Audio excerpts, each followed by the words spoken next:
નમસ્તે મિત્રો.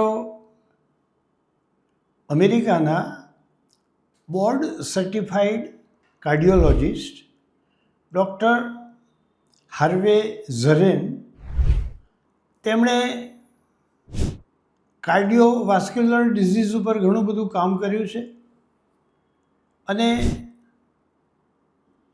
તે એમના મેડિકલ રિસર્ચ થકી એવું પ્રતિપાદિત કરે છે કે હૃદયરોગને આપણી લાગણીઓ સાથે ખૂબ સંબંધ છે.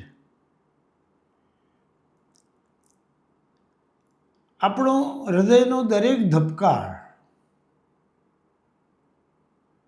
એ આપણી લાગણી અને આપણા વિચારો સાથે સંકળાયેલો છે.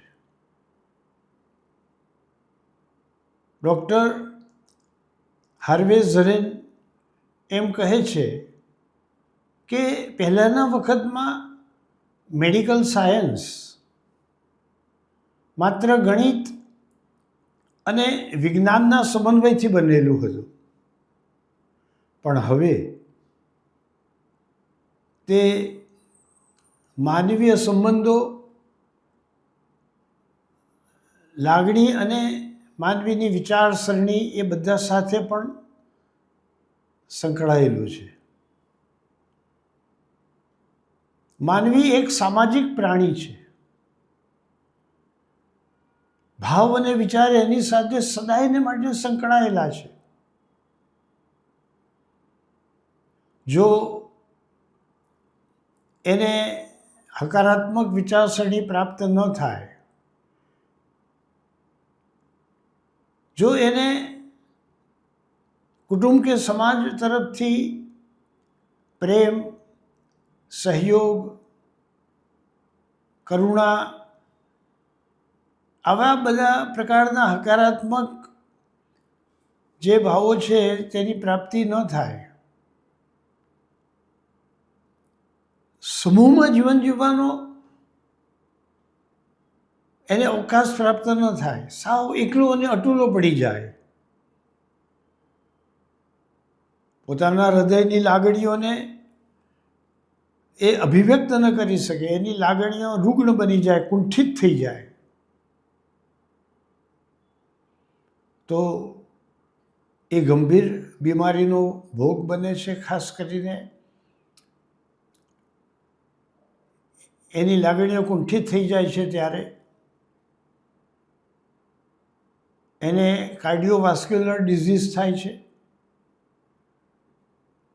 એની આર્ટરીઝમાં બ્લોકેજ ઉત્પન્ન થાય છે, જે આગળ જતાં હૃદયરોગને નોતરે છે. એટલા માટે માનવીએ તેની લાગણીઓ સ્વસ્થ રાખવી જોઈએ, એનું મન પણ પ્રસન્ન રાખવું જોઈએ. કેવળ ખોરાકના પરહેજથી જ કે પછી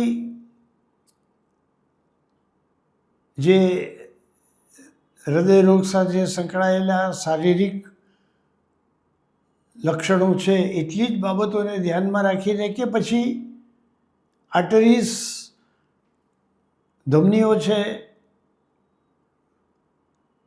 તેમનું સર્જિકલ ઓપરેશન કરી તેમને રિપેર કરીને હૃદયરોગને સારો કરી શકાય છે એવું રહ્યું નથી.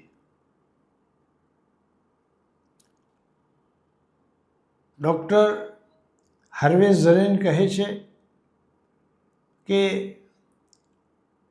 પરહેજ અને આ જે મેડિકલ ટ્રીટમેન્ટ છે એ મેડિકલ ટ્રીટમેન્ટની સાથે એનામાં પ્રેમ, પ્રસન્નતા,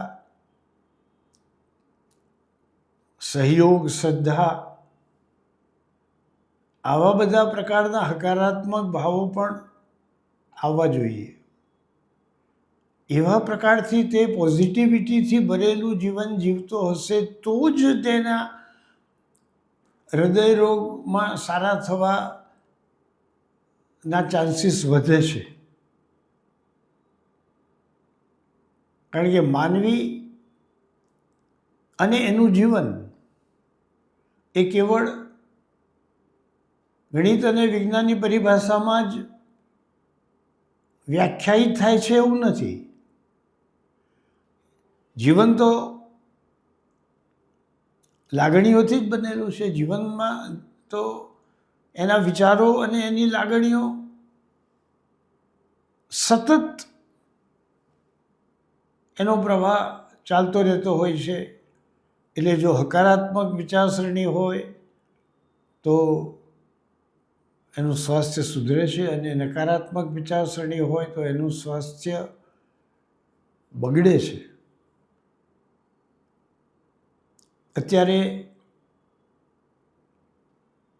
સાયકોસોમેટિક ડિઝીઝ, મનોશારીરિક રોગો મનથી અને લાગણીઓથી ઉત્પન્ન થાય છે. કુંઠિત વિચારસરણી અને લાગણીઓથી ઉત્પન્ન થાય છે. સપ્રેસ, દબાયેલી લાગણીઓથી રોગો ઉદ્ભવે છે. એ વાત તો ક્યારની સ્વીકારાઈ ગઈ છે. એનાથી પણ આગળ વધીને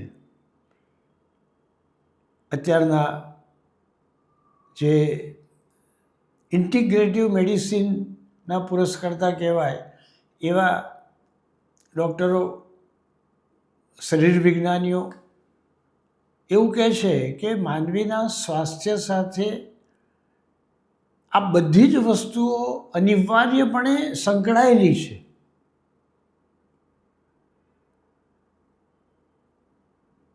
માત્ર અને માત્ર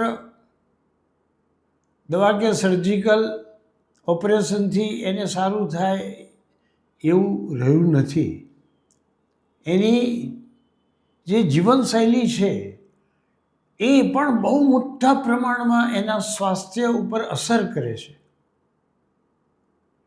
એટલા માટે ખોરાકના પરહેજની સાથે અને જ્યાં જરૂરી હોય ત્યાં થોડી ઘણી અનિવાર્ય સર્જરી હોય તો એની સાથે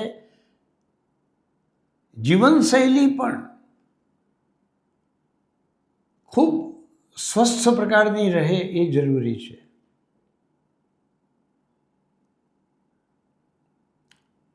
ડૉક્ટર હાર્વે કહે છે કે જે લોકો પોતાની લાગણીઓને અભિવ્યક્ત કરી શકતા નથી, જે પોતાનું હૃદય કોઈની આગળ ખોલી શકતા નથી, અમારે સર્જિકલ ઇન્સ્ટ્રુમેન્ટથી એમનું હૃદય ખોલીને એમને સારા કરવાનો પ્રયત્ન કરવો પડે છે. એમાં પણ અમને એટલી સફળતા નથી મળતી જેટલી જો એ કોઈની આગળ પોતાનું હૃદય ખોલીને પોતાની લાગણીઓ અભિવ્યક્ત કરીને કોઈનો સાચો પ્રેમ સંપાદિત કરે. પ્રેમ એક મેટાફોર્સ છે. પ્રેમ આપવો અને પ્રેમ પામવો એ એક સંજીવની ઔષધ જેવું કાર્ય કરે છે. એટલા માટે તો માત્ર મેડિકલ સાયન્સમાં નહીં પણ જીવનના દરેક તબક્કે ડગલે પગલે એને પોતાની જાત પ્રત્યે, પોતાના કુટુંબીજનો પ્રત્યે, પોતાના મિત્રો પ્રત્યે પ્રેમ ભાવ રાખવો જોઈએ. અને એ બધાનો પ્રેમ ભાવ પામે તો એ પ્રેમનું જે આદાન પ્રદાન છે એ એના જીવનને અમૃતમય ઔષધિનું પાન કરે એ રીતે એને સ્વાસ્થ્યનો લાભ કરાવે છે. એટલા માટે તો અષ્ટાવક્ર ગીતામાં પણ અષ્ટાવક્ર મુનિ કહે છે કે મુક્તિમ ઈચ્છસી ચેતાત વિષયાન વિષવત્યજ ક્ષમાર્જવ દયાતોષ સત્યમ પિયુષવદ ભજ. હે જનક રાજા, જો તારે મુક્તિ પ્રાપ્ત કરવી હોય તો સંસારના વિષયોને વિષ જેવા સમજીને છોડ. ક્ષમા, આર્જવતા, સરળતા, દયા, કરુણા, પ્રેમ, પ્રસન્નતા, સંતોષ એ બધાને અમૃત જેવા સમજીને તો એનું સેવન કર. જ્યારે વ્યક્તિ ઈશ્વર ઉપર શ્રદ્ધાવાળો બને છે,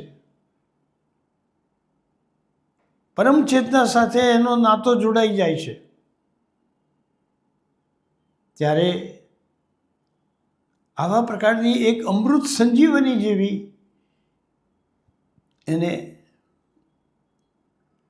અનુભૂતિ થવા લાગે છે અને એવા પ્રકારનો એના સ્વાસ્થ્યને લાભ પણ પ્રાપ્ત થાય છે. એટલા માટે તો શ્રીમદ ભાગવતમાં કહ્યું છે, મળત્યો યદા ત્યક્ત સમસ્ત કર્મા નિવેદિતાત્મા વિચિકિત્સિતો મે તદા મૃતત્વમ પ્રતિપદ્યમાનો મયાત્મ ભૂયાય હિ કલ્પતે વૈ.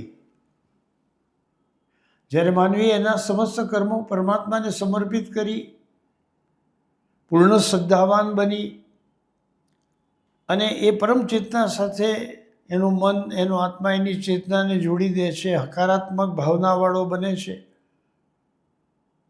ત્યારે એક અમૃત અનુભૂતિ જેવી સ્થિતિ એના જીવનમાં એ પ્રાપ્ત કરી લે છે. તો હાર્વે ઝારીન કહે છે કે જેટલા બને એટલા તમે તમારી લાગણીને સ્વસ્થ રાખો, પ્રેમ, પ્રસન્નતા, સંતોષ જેવા ભાવોનું નિરંતર સેવન કરો કે જે અમૃત જેવો તમને લાભ કરાવશે. અને સામાજિક સહયોગમાં રહો, કુટુંબ સાથે સહયોગમાં રહો. અમેરિકાની સંસ્કૃતિમાં વૈયક્તિકતા ઉપર વધારે ભાર અપાયો, એને કારણે બધા એકલા અટુલા પડી ગયા, અનેક પ્રકારના રોગો, શારીરિક અને માનસિક રોગોનો પણ ભોગ બન્યા અને બની રહ્યા છે. એની સામે આપણી ભારતીય સંસ્કૃતિમાં કૌટુંબિક ભાવના, સમૂહમાં રહેવાની ભાવના વિશેષ છે. એને કારણે આપણે વધારે સ્વસ્થ રહી શક્યા છીએ. માત્ર એક સામાજિક દૃષ્ટિકોણથી જ કહેવાયેલી વાત નથી, પણ અત્યારના દુનિયાના અગ્રગણ્ય કહેવાય એવા અનેક શરીર વિજ્ઞાનીઓ પણ આ જ વાત કરે છે કે માનવીને જેટલો બીજાનો પ્રેમ પ્રાપ્ત થાય છે, સામાજિક સહયોગ પ્રાપ્ત થાય છે, કરુણાની ભાવના એના હૃદયમાં ઉદ્ભવે છે, કોઈકની કરુણાની ભાવનાથી પણ એ લાભ પ્રાપ્ત કરે છે, એમ આ બધા પ્રકારના જે ભાવો છે એને અમૃત સંજીવની જેવા કહ્યા છે. એટલે એવા ભાવોનું સેવન કરી અને માનવીએ પોતાના હૃદય રોગ અને ફેફસાને લગતા રોગો છે એને જડમૂળથી એ નિર્મૂળ થઈ જાય એવા પ્રયત્નો કરવા જોઈએ. જેની જીવનશૈલી આવા પ્રકારની અત્યંત ભગવત સંબંધો ઉપર આધારિત હોય છે, કૌટુંબિક ભાવના ઉપર આધારિત હોય છે, જ્યાં લાગણીઓ દબાવી દેવામાં આવતી નથી, કુંઠિત થતી નથી, એનું સપ્રેશન કરાતું નથી. એ જ્યારે અભિવ્યક્ત થઈ જાય છે અને બીજાના સદ્ભાવો એને પ્રાપ્ત થવા લાગે છે, ત્યારે એક ચમત્કાર બને છે અને એને જે આર્ટરીમાં બ્લોકેજ પેદા થાય એવી પરિસ્થિતિ હોય છે તે દૂર થઈ જાય છે અને એને ક્યારે પણ હૃદય રોગ કે ફેફસાને લગતા રોગ થવા પામતા